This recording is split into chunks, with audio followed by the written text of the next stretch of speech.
Hello everyone, कैसे हैं आप लोग। स्वागत है आप लोगों का मेरे चैनल पे स्वानी स्टडी पॉइंट में। आज मैं आपको करा रही हूँ क्लास 12 की हिस्ट्री का चैप्टर नंबर 1, जिसमें मैं आपको करवा रही हूँ मोस्ट इम्पॉर्टेंट क्वेश्चन।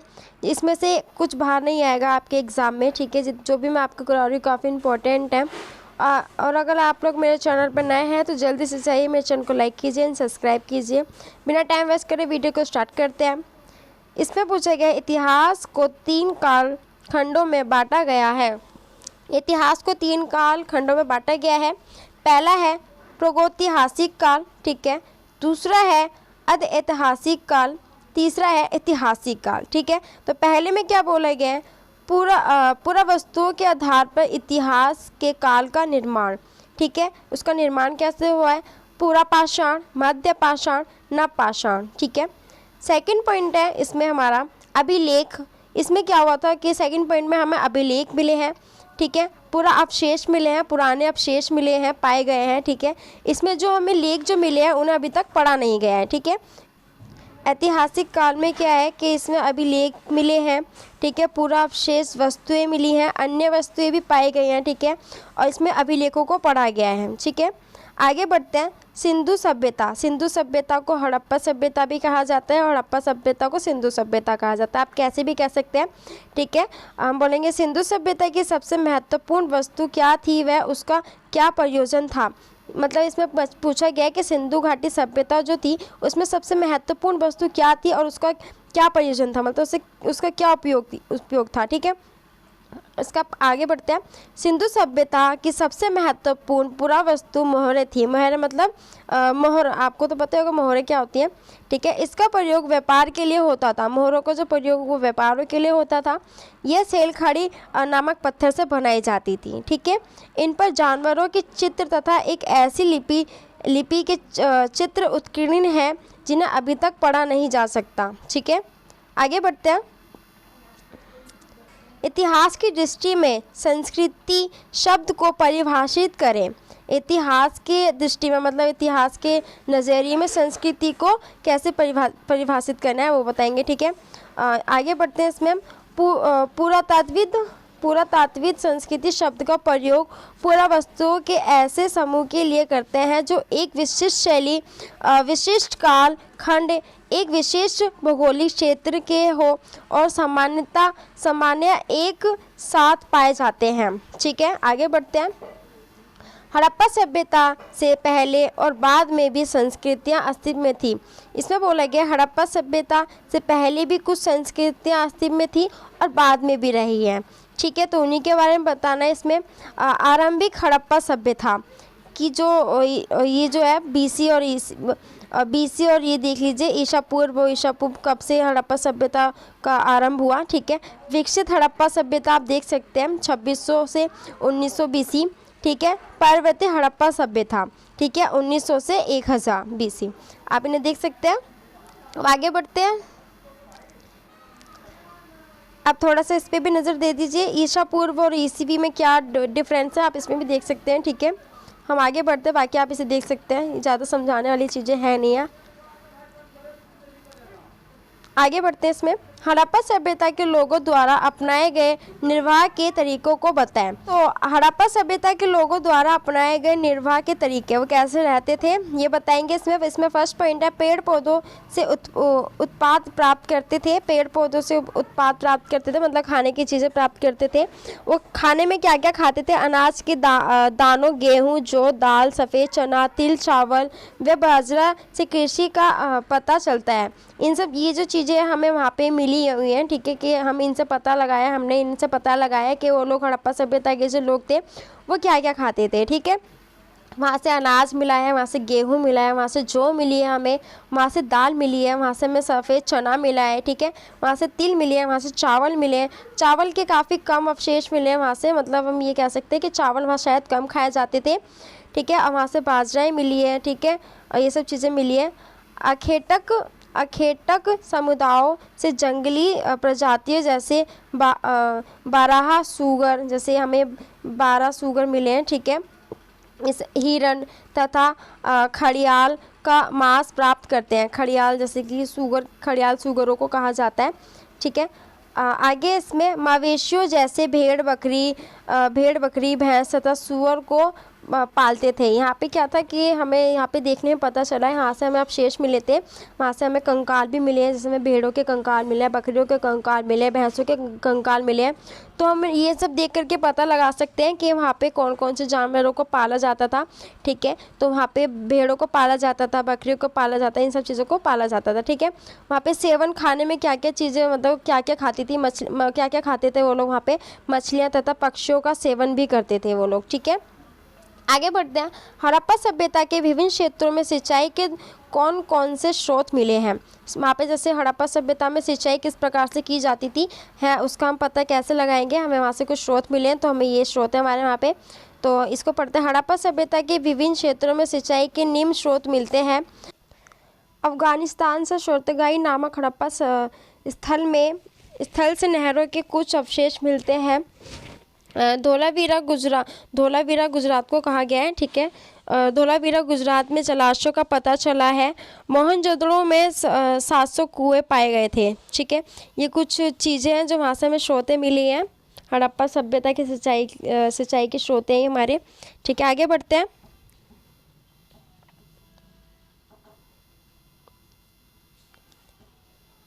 नेक्स्ट हमारा पुरातात्विक इतिहास का पुनर्निर्माण कैसे करते हैं।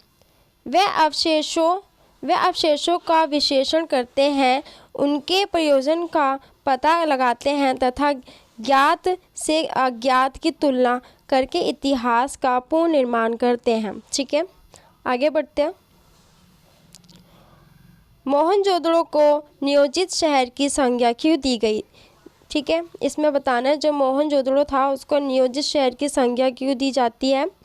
मोहनजोदड़ो को नियोजित शहर की संज्ञा निम्न कारणों से दी जाती है। क्या क्या कारण है वो बताने हैं हमें। बस्ती नियोजन, यहाँ पे बस्ती अच्छे से बनी हुई थी, बस्ती नियोजन। ठीक है, ईंटें निश्चित अनुपात की, यहाँ पे जो ईंटें थी वो निश्चित अनुपात की थी। ठीक है, ना उनकी चौड़ाई थी, लंबाई थी, सारी ईंटें एक ही प्रकार की होती थी। ठीक है, नियोजित जल निकास प्रणाली थी, वहाँ पे जो क्या कहते हैं नियोजित जल निकास प्रणाली थी। वहाँ पे जो भी वेस्ट जो जल था उसको निकालने से, नाली जो होती है एक प्रकार की, ठीक है, वो जैसे गंदा पानी जो होता है कैसे निकाला जाएगा, कैसे कहाँ जाएगा, उस चीज़ का अच्छे से एक निकास बना रखा था। ठीक है, उसको ग्रिड पद्धति में उसकी बना रखी थी, उसको ग्रिड पद्धति कहते हैं। ठीक है, गृह स्थापत्य, ठीक है, अन्नगार व स्नान घर। ठीक है, यहाँ पे स्नान घर भी थे अंदर घर में। आगे बढ़ते हैं इसमें। मोहनजोदड़ो की जल निकासी व्यवस्था के बारे में विस्तार से बताएं। जो इसमें पूछा गया क्वेश्चन में, जो मोहनजोदड़ो में जो जल निकास की जो व्यवस्था थी उसको विस्तार में बताना है। ठीक है, निचले शहर से सड़कों तक गलियों को लगभग एक ग्रिड पद्धति में बनाया गया था। मैंने अभी आपको बताया था ये जो नालियाँ जो बनी हुई थी, ठीक है, उनको ग्रिड नाली कहा जाती थी। ठीक है, बनाया गया था और यह एक दूसरे को समकोण पर काटती थी, मतलब जैसे कि समकोण आपने देखा है ना, समकोण। ठीक है, उस प्रकार से ये नालियाँ बनी हुई थी। ठीक है, इससे पहले नालियों के साथ गलियों को बनाया गया था और फिर उनके अलग अलग आवासों का निर्माण किया गया था।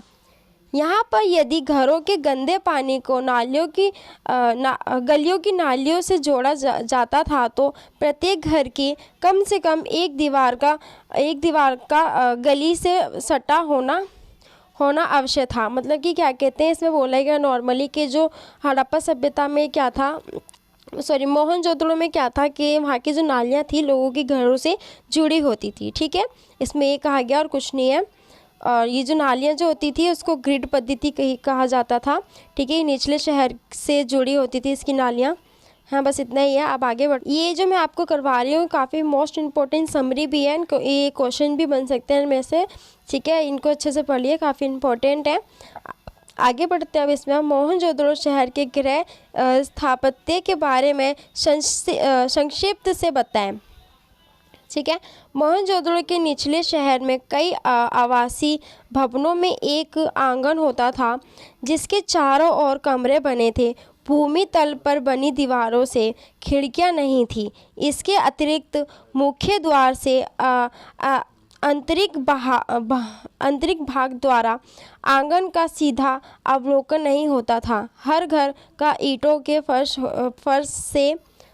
से बना अपना एक स्नानघर होता था, जिसकी नालियां दीवार के मध्य से सड़क के नालियों से जुड़ी हुई थीं। कुछ घरों में दूसरे तल या छत पर जाने हेतु सीढ़ियां भी बनाई गई थीं। कई अवशेषों में कुएं थे, तो अधिकांश एक ऐसे कक्ष बनाए गए थे जिसमें बाहर से आया जा सकता था और जिसका प्रयोग संभव सहगिरों द्वारा किया जाता था। ठीक है, अब इसमें मैं आपको बता देती हूँ इसमें क्या कहा गया है। इसमें पूछा गया कि वहाँ के जो लोग रहते थे, ठीक है, अपने घरों में उनका घर कैसा होता था। ठीक है, तो मोहनजोदड़ो में क्या निचले शहर में रहते थे जो वहाँ पे जो लोग रहते थे निचले शहर में रहते थे। ठीक है, उनका भवन बहुत बड़ा होता था। ठीक है, और बीच में आंगन होता था उनके घर के। ठीक है, और आंगन के बीच में आंगन जो होता था उसके साइड में मतलब कमरे बने होते थे। ठीक है, और जैसे आपका जैसे घर है, ठीक है, घर के सामने से सीधा देखते हो आप, कोई भी व्यक्ति बाहर से जा रहा है आपके घर में झांकता है तो आपके सीधा घर में सब कुछ दिख जाता है, सब कुछ अवलोकन हो जाता है। परंतु मोहनजोदड़ो में क्या था कि वहाँ पे ना घर मतलब गेट के सामने एक दीवार होती थी। ठीक है, जिससे कि सीधा हम घर के अंदर का अवलोकन नहीं होता था, मतलब सीधे घर के अंदर का नहीं दिखता था, पहले हमें वो दीवार दिखती थी। ठीक है, हड़प्पा सभ्यता मोहनजोदड़ो में ये होता था। आगे होगी अब बात समझ में आपको। अगर यदि किसी भी चीज़ में प्रॉब्लम है तो आप मेरे से कमेंट करके पूछ सकते हैं। आगे बढ़ते हैं हम अपना पुरातात्विक सामाजिक विभिन्नताओं को कैसे प्राप्त करते हैं। ठीक है, पुरातात्विक सामाजिक विभिन्नताओं को इस प्रकार प्राप्त करते हैं। सावधानों का अध्ययन करके मतलब जो वहाँ पे जो मृतकों के जो टीले होते थे, जो मतलब जो लोग मर जाते थे उनको गाड़ दिया जाता था। ठीक है, उनके टीलों का अध्ययन करके, ठीक है, विलासिता की वस्तुओं की खोज करके, विलासिता मतलब जो उपयोगों में आने वाली वस्तुएं होती थी उनकी खोज करके, ठीक है, इसमें महंगे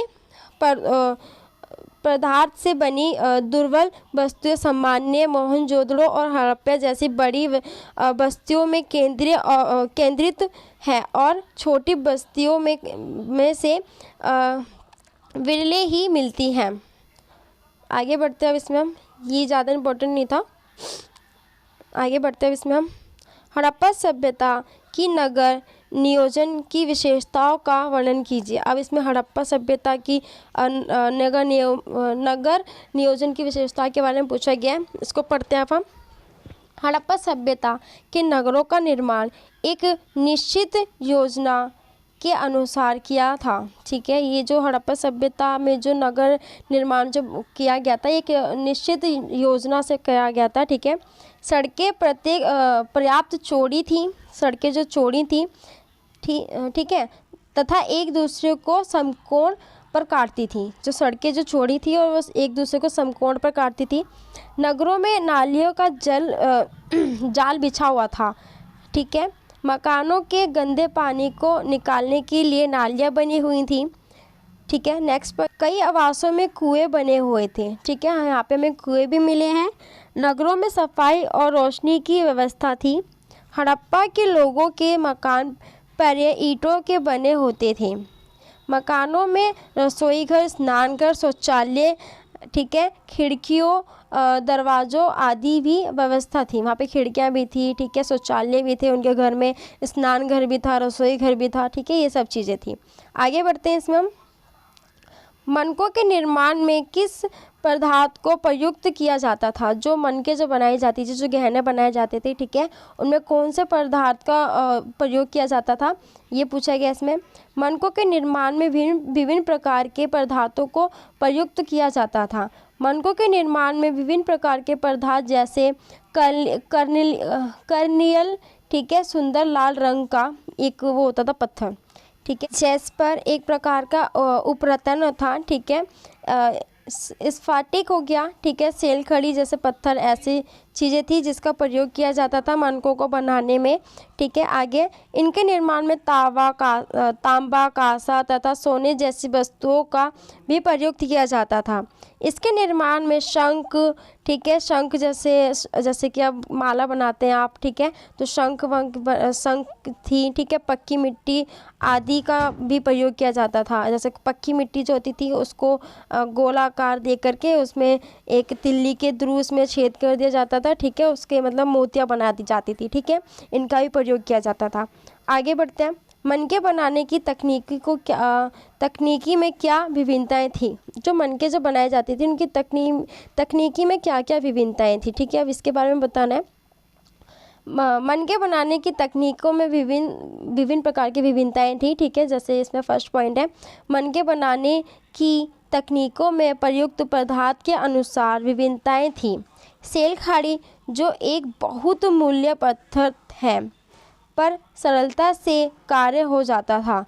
ये जैसे कि एक सेल खाड़ी पत्थर है, ठीक है, ये काफ़ी मूल्यवान पत्थर था, काफ़ी महंगा पत्थर मिलता था, ठीक है, उसका भी बनाया जाता था मनके। आगे कुछ मनके सेल खाड़ी चूर्ण के लेप को सांची में डालकर तैयार किए जाते थे।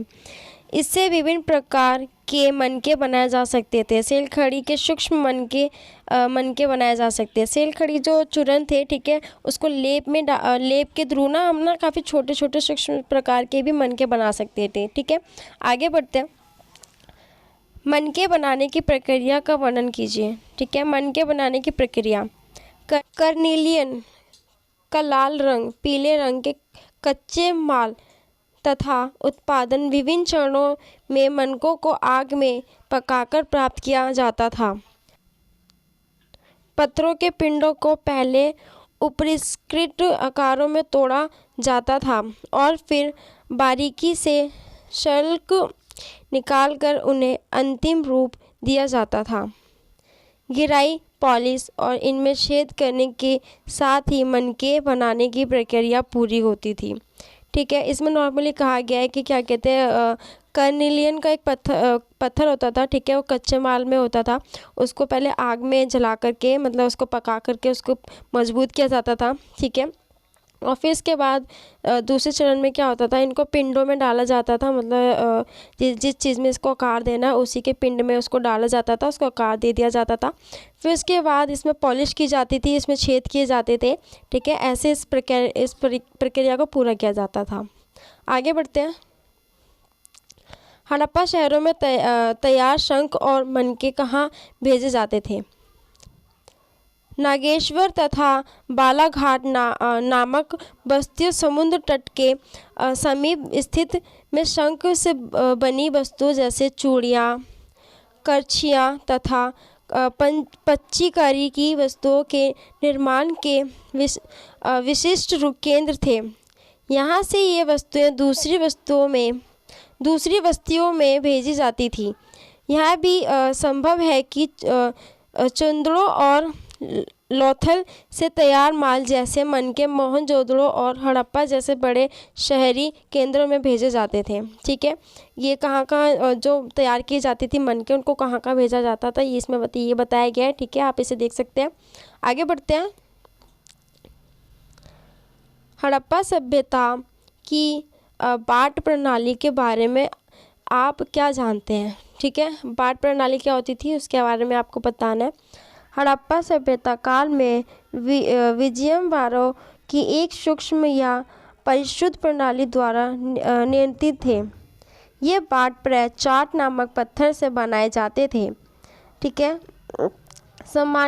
सामान्यतः ये किसी भी प्रकार के निशान से रहते थे और घनाकार होते थे। ठीक, इन बाटों के निचले मानदंड द्विधारी 2, 4, 8, 16, 32 इत्यादि 1280 तक थे, जबकि ऊपरी मानदंड दशमलव प्रणाली के अनुसार थे। नेक्स्ट है, छोटे बाटों का प्रयोग संभव आभूषणों और मनकों को तोलने के लिए किया जाता था। खुदाई में धातु से बने तराजू के पालड़े भी मिले हैं। नेक्स्ट है, हड़प्पा सभ्यता के पतन के क्या कारण थे? हड़प्पा सभ्यता के पतन के क्या कारण थे? इसमें ये पूछा गया है कि जो हड़प्पा सभ्यता थी वो कैसे ख़त्म हो गई। ठीक है, सिंधु नदी के मार्ग बदलने और जलवायु परिवर्तन से संभवतः हड़प्पा सभ्यता नष्ट हो गई। इसमें बोला गया है कि शायद नदी का मार्ग बदल देने से हो गया या फिर जलवायु के परिवर्तन से हो गया। ठीक है, सिंधु घाटी का पतन। नेक्स्ट पॉइंट इसमें कहा गया है वनों की कटाई के कारण भूमि में नमी हो गई होगी, इसीलिए सिंधु घाटी सभ्यता खत्म हो गई हो। एक ये भी कारण बताया गया है। नेक्स्ट पॉइंट है सिंधु नदी की बाढ़ें इस सभ्यता के विनाश के लिए उत्तरदायी थी। नदियों के सूख जाने के कारण इस क्षेत्र में रेगिस्तान का प्रसार हुआ और वहाँ से निवासी दूसरे स्थानों पर चले गए। बहुत से कारण बताए गए हैं। ठीक है, नेक्स्ट है धीरे धीरे हड़प्पा सभ्यता का शासन शिथिल पड़ गया। एकीकरण के तत्व संभवतः हड़प्पाई राज्य का अंत हो गया। ठीक है, मोहर लिपि विशिष्ट मानकों तथा मृदभंडों का लोप हो गया। मानवीकृत भार प्रणाली के साथ स्थान पर स्थानीय बाटों का प्रयोग होने लगा। ये बहुत से कारण बताए गए हड़प्पा सभ्यता का पतन होने के। ठीक है, तो आप इन्हें देख सकते हैं, आपको इजीली सबको समझ में आ जाएगा। अब आते हैं अपने नेक्स्ट क्वेश्चन में। ठीक है, इसमें कुछ ऐसे क्वेश्चन हैं जो एक मार्क्स के भी पूछे जा सकते हैं आप लोगों से। आगे बढ़ते हैं। भारतीय पुरातात्विक सर्वेक्षण संगठन के जनक कौन थे? इसके जनक थे जनरल अलेक्जेंडर कलिंगम। ठीक है, नेक्स्ट क्वेश्चन है गणेश्वर जोधापुर संस्कृति कहाँ स्थित है? ठीक है, खेतड़ी। ठीक है, खेतड़ी में स्थित है। आगे जॉन मार्शल ने हड़प्पा सभ्यता की खोजे जाने की घोषणा कब की? ये आपकी की थी 1924 में। आगे बढ़ते हैं।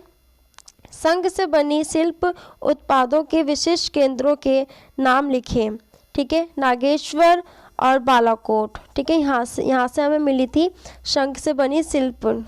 ठीक है, आगे किन स्थलों से शिल्प उत्पादों में छेद करने के उपकरण मिले हैं? इसमें आपको ये बताना है।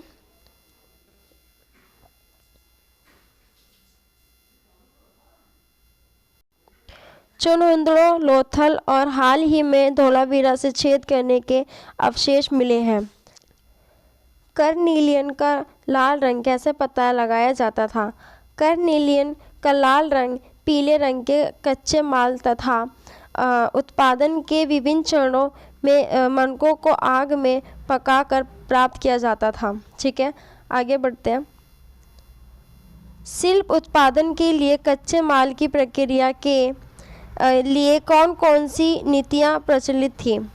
कच्चा माल प्राप्त करने की एक नीति राजस्थान के खेतड़ी तांबे के लिए तथा दक्षिण भारत में सोने के लिए अभिकरणों द्वारा। ठीक है, ये अभियान जो भेजना लिखा है ये गलत है। यहाँ पे ये अभिकरणों द्वारा, ये साइड में लिखा हुआ है, ये चीज़ लिखी हुई है, इसको पढ़ना है। ठीक है, आगे पढ़ते हैं। नेक्स्ट पॉइंट है अभियानों के माध्यम से समुदायों के साथ संपर्क स्थापित करना। नेक्स्ट पॉइंट है खेतड़ी क्षेत्रों में मिले सूक्ष्मों को पुरातत्वविदों ने गणेश्वर जोधापुर संस्कृति का नाम दिया। ठीक है, मोस्ट इम्पोर्टेंट है, इसको अच्छे से याद कर लेना। ये जो पॉइंट है काफ़ी इंपॉर्टेंट है, इसको अच्छे से याद करना। इस नेक्स्ट पॉइंट पढ़ेंगे अब हम। इस संस्कृति के मृत भांड हड़प्पाई मृत भांडों से भिन्न थे तथा यह तांबे की वस्तुओं की अवधारणा स्पर्धा मिली थी।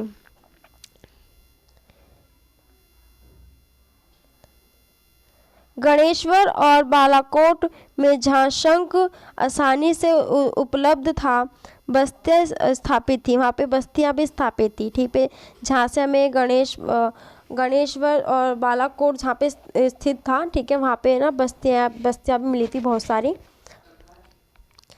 आप पढ़ेंगे हम नेक्स्ट। इसमें पूछा गया मोहनजोदड़ो का निचला शहर दुर्ग से किस प्रकार भिन्न था। स्टार्ट करते हैं आगे इसके। मोहनजोदड़ो दो भागों में विभाजित था। पहला निचला शहर, दूसरा दुर्ग। निचला शहर दुर्ग से निम्न बातों में भिन्न है। पॉइंट है फर्स्ट हमारा, दुर्ग मोहनजोदड़ो नगर के पश्चिमी भाग में बना हुआ था। इसके भवन कच्ची ईंटों के चौतरे पर बने थे। ठीक है, दुर्ग जो था वो क्या कहते हैं, पश्चिमी ओर बना हुआ था, और जो इसके जो चौतरे थे और इसके जो भवन थे वो कच्ची ईंटों के बने हुए थे। ठीक है, अब निचले की बात कर रहे हैं नेक्स्ट पॉइंट में। निचला शहर मोहनजोदड़ो के पूर्व भाग में था। यह कई भवन ऊंचे चौतरों पर बने हुए थे जो नींव का कार्य करते थे। ठीक है, इसके जो भवन थे वो ऊंचे चौतरों पे बने हुए थे। ठीक है, और ये नींव का कार्य करते थे, चौतरे जो होते थे। ठीक है, और ये पूर्व भाग में बना हुआ था निचला शहर। आगे बढ़ते हैं हम। दुर्ग में अनेक महत्वपूर्ण सार्वजनिक स्मारक एवं भवन स्थित थे, जिसमें माल गोदाम तथा विशाल स्नानागार उल्लेखनीय थे। निचले शहर में योजनाबद्ध तरीके से बने हुए भवन मिलते हैं। निचले शहर में सामान्य लोग रहते थे। निचले शहर में सामान्य लोग रहते थे। ठीक है, और उछले शहर में जो काफ़ी अमीर होते थे, जिनके पास ज़्यादा पैसा होता था, वो उछले शहर में रहते थे। ठीक है, उछले शहर में गोदाम होता था, विशाल स्नानागार होता था। ठीक है, ऐसी चीज़ें होती थी। आगे बढ़ते अब।